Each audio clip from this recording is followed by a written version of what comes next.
안녕하세요, 성도 여러분. 오늘은 야고보서 4장 1절부터 12절을 응답받지 못하는 기도라는 제목으로 묵상하겠습니다. 본문 4장 1절부터 3절은 3장에서부터 계속하여 논의되어 온 주님의 몸된 교회 공동체에서의 다툼의 문제의 그 원인과 응답받지 못하는 기도의 원인 모두 우리의 정욕 때문이라고 말씀하고 있습니다. 오늘의 본문 묵상을 통해서 어떻게 우리가 인간적인 정욕을 떨쳐버리고 교회를 평화의 공동체로 만들며 또 우리가 응답받는 기도자들이 될 수 있는지에 대해서 살펴보겠습니다. 본문을 직접 다루기 전에 야고보서 당시의 시대적 상황을 확인하는 일이 유용한데요.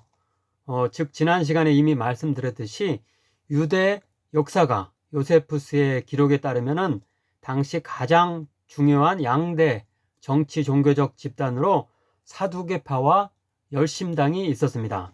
사두개파는 친 로마적 성향을 지녔으며 고위 제사장과 부자 등으로 이루어진 기득권층이라고 할 수 있습니다. 반면 열심당은 민족주의적이고 하위 제사장과 빈농 등으로 이루어진 서민층이라고 이렇게 보고됩니다.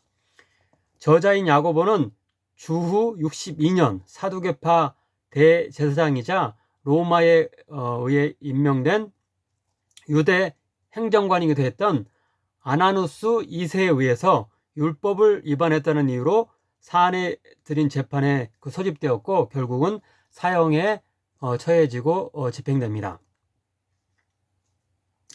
야고보서 5장 6절에서 부자가 의인된 품꾼을 이렇게 무고하게 죽이는 장면이 나오는데 야고보 역시 그와 같은 순교를 당하고 나중에 의인 야고보라는 별명을 얻기에 이르렀습니다. 이렇게 야고보서 전체 메시지를 볼 때에 야고보는 부자보다는 가난한 자에 대해서 더 동정적이었던 것이 분명합니다. 하지만 그는 결코 부자에 대한 분노를 자극하며 폭력을 불사하는 열심당의 방식에는 동의하지 않은 것으로 보입니다.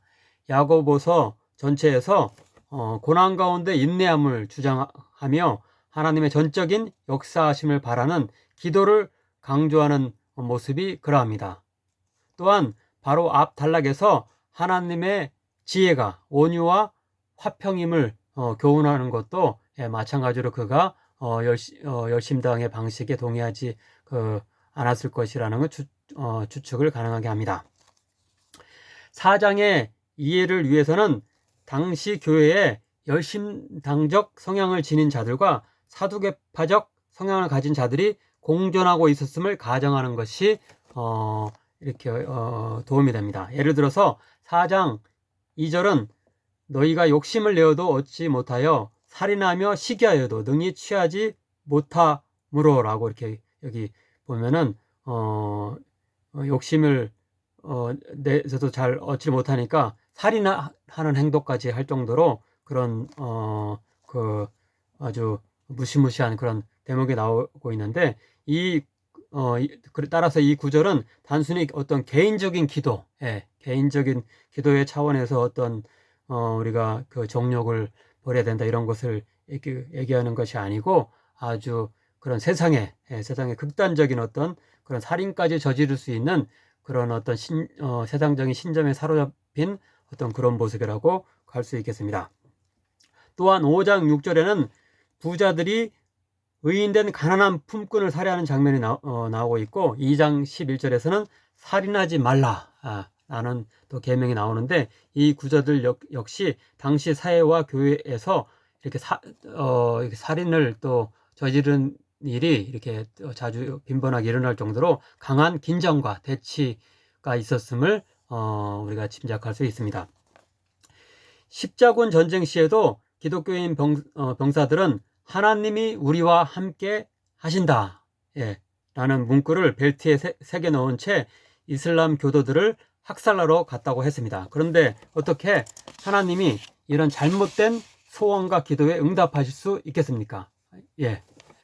이제 본문을 차례로 살펴보겠습니다. 첫째로 1절부터 3절입니다. 이미 말씀드렸듯이 여기서는 다툼과 기도의 불응답의 이유는 모두 우리의 정욕임을 밝히고 있습니다. 너희 중에 싸움, 다툼이 어디로부터 나느냐? 정욕으로부터 나는 것이 아니냐? 너희는 욕심을 내어도 얻지 못하여 살인하며 시기하여도 능히 취하지 못하므로 다투고 싸우는도다. 너희가 얻지 못함은 구하지 아니하기 때문이요 구하여도 얻지 못함은 정욕으로 쓰려고 잘못 구하기 때문이라. 여기서 정욕, 곧 그 헬라어로 헤도네, 예, 이거는 영어의 그런 쾌락주의, 헤도니즘과도 같은 그 어원의 단어라고 할 수 있는데, 이 정욕, 그 헬라어 헤도네는 단순히 즐거움을 의미하지만 신약 성경에서는 부정적인 의미로 사용되고 있습니다. 그런데 그런 부정적 의미를 잘 요약한 마카비서에 따르면 그 다음과 같습니다. 정욕, 즉 헤도네에는 모든 감정들의 가장 큰 복합체인 사악한 경향이 존재한다. 영혼의 관점에서 그것은 자랑, 탐욕, 명예욕, 악의이다. 이런 자랑과 탐욕과 명예욕과 악의 등의 정욕에 이끌려서 행동할 때 다툼과 분열이 일어나는 것은 당연할 것입니다. 또한 이런 다툼과 분열, 심하게는 살인의 범죄가 유발하는 정욕에 따르면서 다른 한편으로 신앙이 있음을 가장하고 기도하는 것을 하나님이 유선으로 생각하셔서 그 기도에 결코 긍정적으로 응답하실 수 없는 것 역시 당연할 것입니다. 예수님께서는 마태복음 7장 8절에서 이렇게 말씀하십니다. 구하는 이마다 받을 것이요 찾는 이는 찾아낼 것이요 두드리는 이에게는 열릴 것이니라. 예. 그러나 그 7장보다 조금 앞에 있는 6장 9절부터 10절은 우리 자신을 위한 기도에 앞서서 하나님의 영광을 구하는 기도를 해야 할 것을 그 주기도문에서 가르쳐 주고 있습니다. 예. 즉 그러므로 너희는 이렇게 기도하라. 하늘에 계신 우리 아버지여 이름이 거룩히 여김을 받으시오며 나라가 임하시며 뜻이 하늘에서 이루어진 것 같이 땅에서도 이루어지이다. 그리고 나서 우리 자신의 일용할 양식과 죄사함 등에 대해서 강구하고 있습니다. 아무쪼록 우리들은 우리 자신의 정욕이 아니라 하나님의 영광과 뜻과 나라를 먼저 구하는 기도를 함으로 풍성한 응답을, 예, 우리의 기도가 그럴 때 하나님께 기쁘게 연락됨으로 말미암아서 풍성한 응답을 누릴 건데, 그런 풍성한 응답을 누리는 자들이 될 수 있기를 간절히 소망합니다. 두 번째로 4절부터 10절입니다. 구약의 이사야서 54장 6절과 에레미야 2장 2절 등은 하나님을 남편에, 그리고 이스라엘 민족을 정욕에 이끌려서 하나님을 떠난 아내에 비유하고 있습니다. 본문은 이 비유를 사용하여서 하나님보다 세상을 더 사랑하여 그분을 떠나 세상의 벗이 된 자들을 간음한 여인이라고 지칭하면서 하나님이 그들을 시기하며 그들의 원수가 된다고 말씀하십니다. 그런데 어떻게 하나님이 그들의 기도를 들어주시고 축복하실 수 있겠습니까? 오히려 그들을 패망에 이르게 하시는 것이 당연합니다. 즉 6절입니다. 그러므로 일렀으되 하나님이 교만한 자를 물리치시고 겸손한 자에게 은혜를 주신다 하였느니라.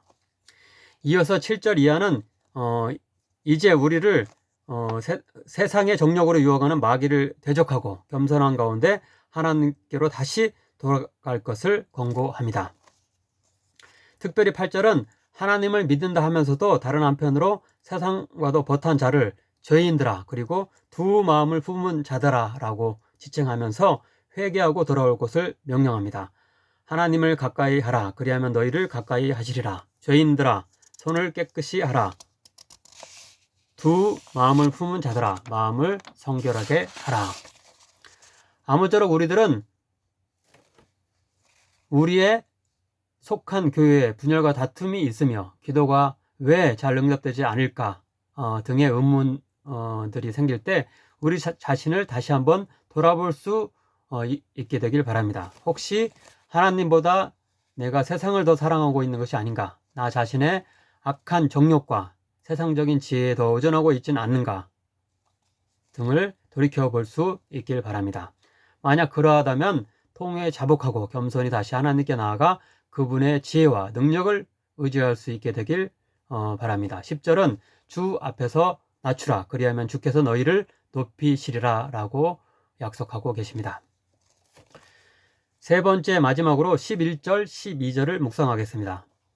이 구절은 3장의 주제와 비슷하게도 교회 공동체가 분열되는 요인이 서로를 비방하고 비판하며 자신의 신앙이 더 낫다고 주장하는 그런 혀의 어떤 그런 행위에 있음을 밝히고 나서 오직 궁극적 심판자는 하나님이심을 천명하고 있습니다. 그런데 이것은 로마서 14장 4절 그리고 10절과 동일한 교훈이라고 할 수 있습니다. 남의 하인을 비판하는 너는 누구냐? 그가 서 있는 것이나 넘어지는 것이 자기 주인에게 있음에 내가 어찌하여 내 형제를 비판하느냐? 어찌하여 내 형제를 없인 여기느냐? 우리가 다 하나님의 심판대 앞에 서리라. 예, 우리 서로의 그런 신앙과 또 이렇게 또 생각들이 자기 자신이 더 낫다고 하면서 상대방을 이렇게 비난하고 비판하는 이런 일들에 대해서 이 하나님께서만이 또 궁극적인 심판자이심을 밝히면서 그런 일을 이렇게 버리라고 당부하고 있는 것입니다. 그런데 사실 고린도전서 5장과 6장을 보면 음행이나 우상숭배, 탐욕을 부리며 속여 빼앗는 일 등 명확히 신앙의 기준을 어긴 자들을 잘 판단하여서 교회에서 출교, 그래서 내쫓으라. 그리고 교회에서의 문제를 사회 법정으로 가져가지 말고 교회 내에서 잘 판단하고 해결할 것을 당부하고 있습니다. 이것은 성경에서 비판하지 말라라는 그런 명령이 이렇게 그 수차례 나오는데 이것이 우리 신앙인들은 아무런 판단도 하지 말고 다 좋다고 좋게 이렇게 생각하고 넘어가는 그런 말씀이 아니고 부당하고 왜곡된 비방을 하지 말라는 뜻인 것을 우리가 이렇게 알 수 있습니다. 정리하자면 오늘 본문은 우리 가운데 다툼이 일어나고 기도가 응답되지 않는 이유는 우리의 세상적 정욕 때문이라고 하고 있고 그것을 온전히 버리라. 그리고 겸손함으로 하나님께 돌아올 것을 당부하고 있습니다. 덧붙여서 3장의 주제로 다시 돌아가서 말로 서로를 비방하는 것이 다툼의 원인임을 지적하고 심판자이신 하나님 앞에서 그것을 멈출 것을 명령하고 있습니다. 아무쪼록 극한의 대치와 분열을 일으키는 세상적 정욕을 다 버리고 겸손하게 하나님께 나아가 그분의 뜻을 구함으로 교회의 하나됨과 풍성한 기도 응답의 기쁨을 누리는 우리들 모두 되기를 간절히 기도합니다. 사랑의 하나님 아버지 감사합니다. 오늘 말씀을 통하여서 우리에게 있는 그런 다툼과 또 우리의 기도가 잘 응답되지 않는 것이 우리 자신의 정욕, 세상을 따르고 하나님을 믿는다 하면서도 세상에 곁눈질하는 우리의 그런 이중적인 모습 때문임을 저희들 배우게 하심을 정말로 감사드립니다.